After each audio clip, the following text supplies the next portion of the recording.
In the Age of Ancients, the world was unformed, shrouded in fog and ruled over by everlasting dragons, but even now forces beyond the ken of the Undying Serpents worked their influence.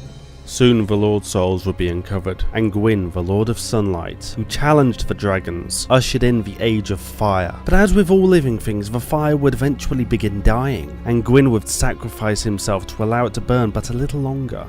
There were other forces though, that threatened the reign of fire, and a power that had once ruled over the world wished only to return it to its ancient state.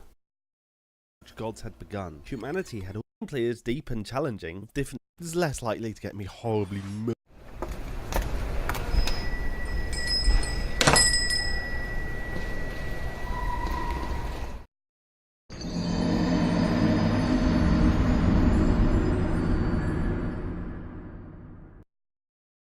Before the ancients there was little of a world to speak of, one which all of nothing is known.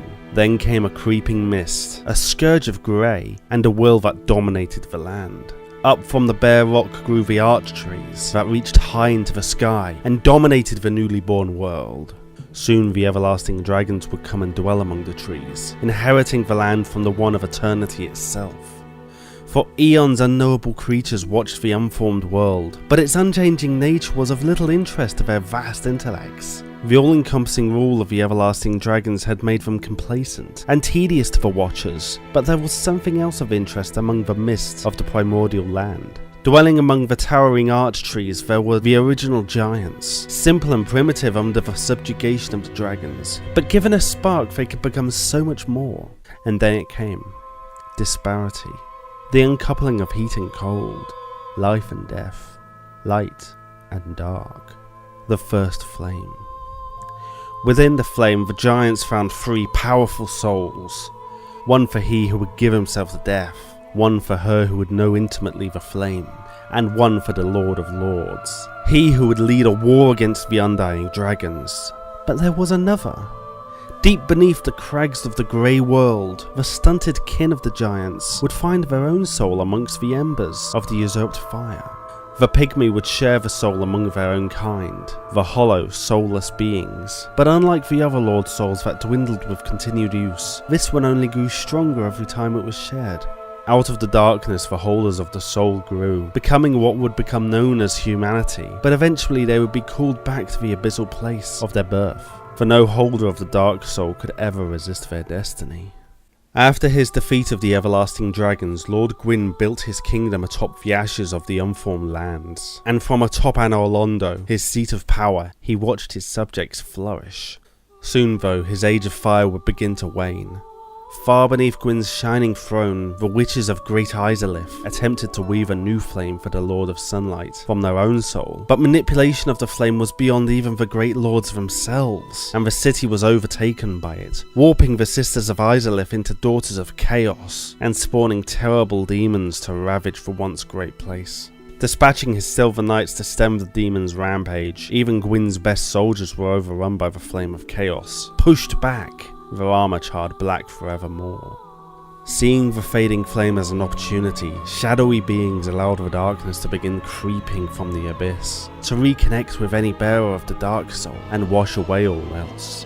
The abyss would first emerge in the town of Ulasil, where a primordial serpent of the Darkstalkers tricked the townsfolk into seeking the abyss.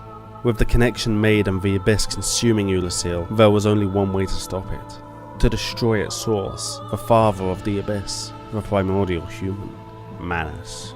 Driven wild by the uncontrolled humanity of the abyss, Manus cared for little else than retrieving a pendant that he had lost when he was truly human. Using his great power, he snatched people from throughout all of coming history, including Gwyn's successor, and a mysterious man clad in all black garb, possibly more at home wielding more complex and innovative trick weaponry than mere swords and shields. A hero would eventually put Manus to rest and stem the spread of the abyss, but Ulasil would still fall, being consumed by nature, leaving the abyss waiting for its next chance to cover the world in darkness. The flame almost gone and his options few, Gwyn chose to sacrifice himself to the flame, burning his own soul to keep the Age of Fire alive. The dark was persistent though, and despite his attempts to control the spread of humanity by binding them to his flame with the accursed dark sign, the flame would one day fade once more. During Gwyn's rule though, the unknowable intellects had taken a renewed interest in the world, now full of life. But there was one who looks upon the disparity and deemed it unacceptable. In the Second Age of Fire, many great and powerful kingdoms rose, but the entity that had first covered the ancient land with grey mist and arch trees desired only to return the world to its state of stagnation. It unleashed terrible demons to tear the kingdoms apart, and breathed its grey mist across what was left. This scourge was only halted when those who would become the Monumentals, powerful prophets, pulled their knowledge of a great form of magic, the Soul Arts, to lull the terrible Old One to slumber.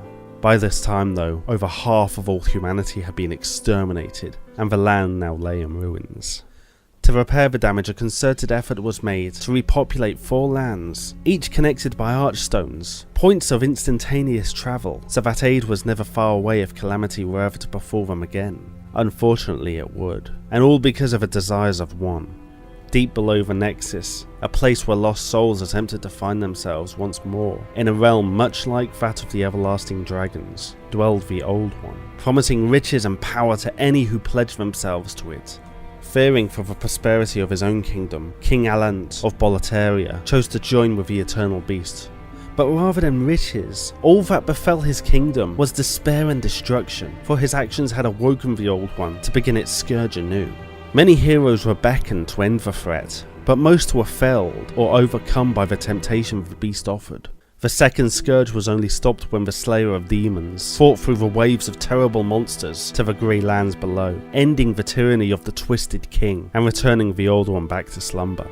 Even as the grey mist retreated though, all is not well, for again the flame begins to fade, and one must be ready to take the place of Lord Gwyn, link the flame, and preserve the Age of Fire.